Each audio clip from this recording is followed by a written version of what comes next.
Hello everyone, it's me Uncle John. Today I am going to read S4 4049, The 18 Penny Goose by Sally M. Walker. Pictures by Ellen White.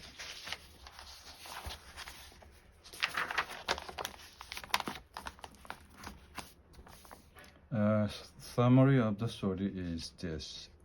Ariel and Letty attempts to save a pet goose from marooning British soldiers in New Jersey during the Revolutionary War. Chapter 1, Run and Hide. It was the spring of 1778. Letty Wright ran across the barnyard. British soldiers were only a mile or two away. They were marching toward Letty's house. Letty's family had to leave quickly and go over the mountain where they would be safe. But first, Letty had to warn her flock of geese. "Shoo, Solomon, you foolish goose! Take your wives and hide!" Letty waved her arms at the gander. "Hurry, Letty," called Ma. Ma was ready to go. She handed baby Sarah up to Pa.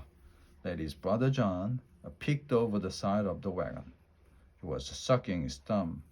He did that only when he was afraid. Letty's legs shook. Her stomach felt sick. She could hear rifles shooting. The British were getting closer. "Please, Solomon," Letty said, "you must hide while the soldiers are here. Hide in the woods where they won't see you.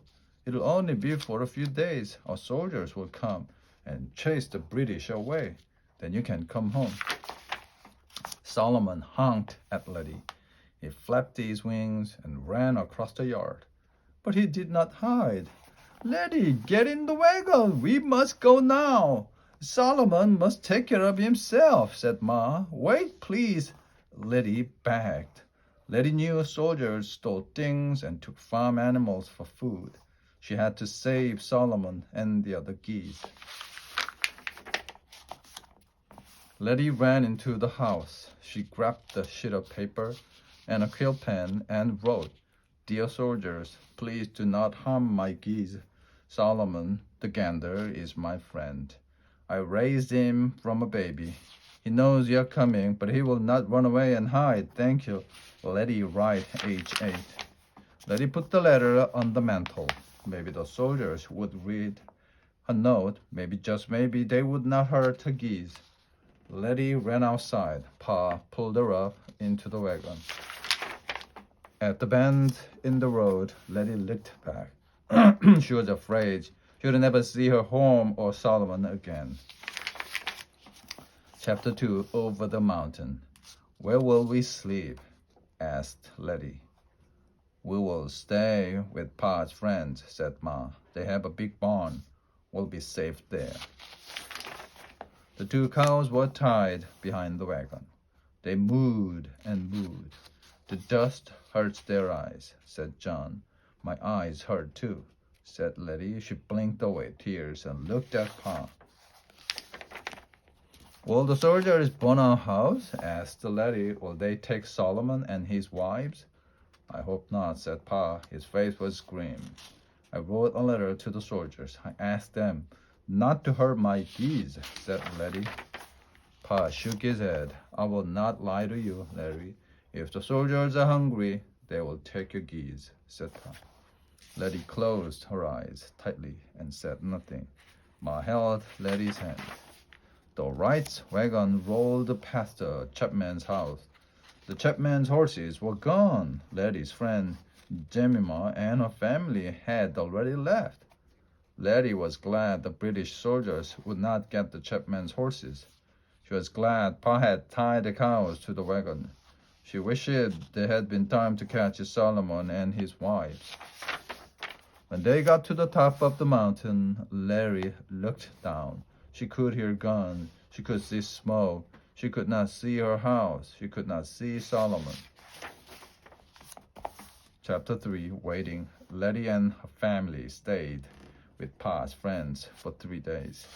Jemima's family was there too.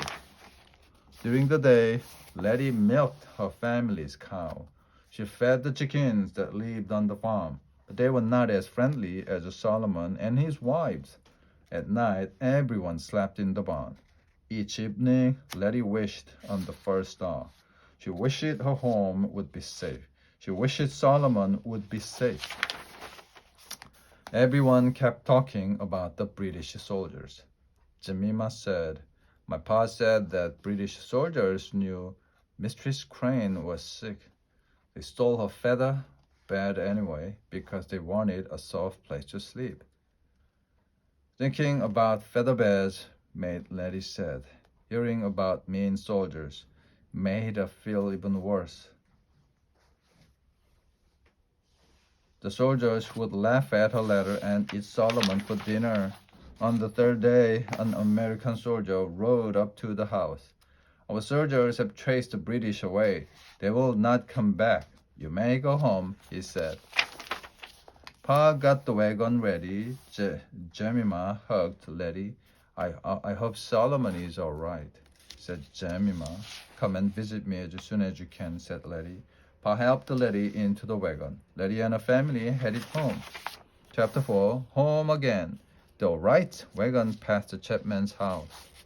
"The soldiers did not burn Jemima's house," said Letty. "The Chapmans were lucky," said Pa. He clucked to the horse.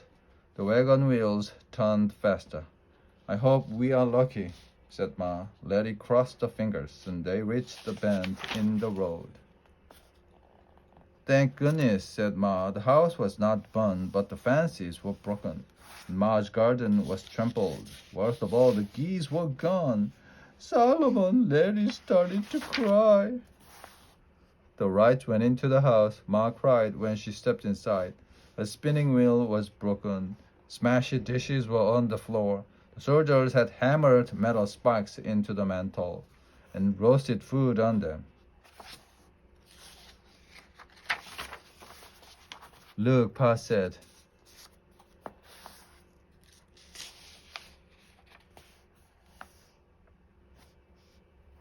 He took something from the mantel. "A letter for you, Letty. It is from the British soldiers." Letty read the letter. "Dear Mistress Wright, we must bid you good night. It is time for us to wander. We have paid for your geese a penny apiece, and left the change with the gander." Letty dropped the letter and ran outside. "Solomon, Solomon, where are you?" called Letty. "Honk, honk." Solomon waddled out of the barn. A leather sack was tied around his neck. "Oh, Solomon," cried Letty, "you are safe." Letty hugged him. She opened the sack. 18 English pennies spilled into her hand. Letty looked at the pennies. She looked at Solomon. "I'm sorry about your wives," said Letty. "We'll help him find new ones," said Ma and Pa. "Even if this is British money, these are lucky pennies," said Letty. "Our house was not burned," Letty said. "Solomon is safe, and the soldiers are gone." Letty walked back to the house with the family. There was a lot of work to be done, and Letty was glad to do it. It was a true story. East Orange British soldiers on foraging raids rode across the countryside surrounding the Wright farm several times during 1778. They raided homesteads, they stole property, and stole cattle, horses, hay, and food. When the Wright family returned from their flight, they didn't find the British soldiers' note that was included in the story. Tobacco sack tied around the gander's neck contained 18 English pennies with the word Georgius Rex, which means King George, stamped on them. Descendants of the Wright family still had 11 of the coins in their possession. More than 150 years later, the end. The British are coming.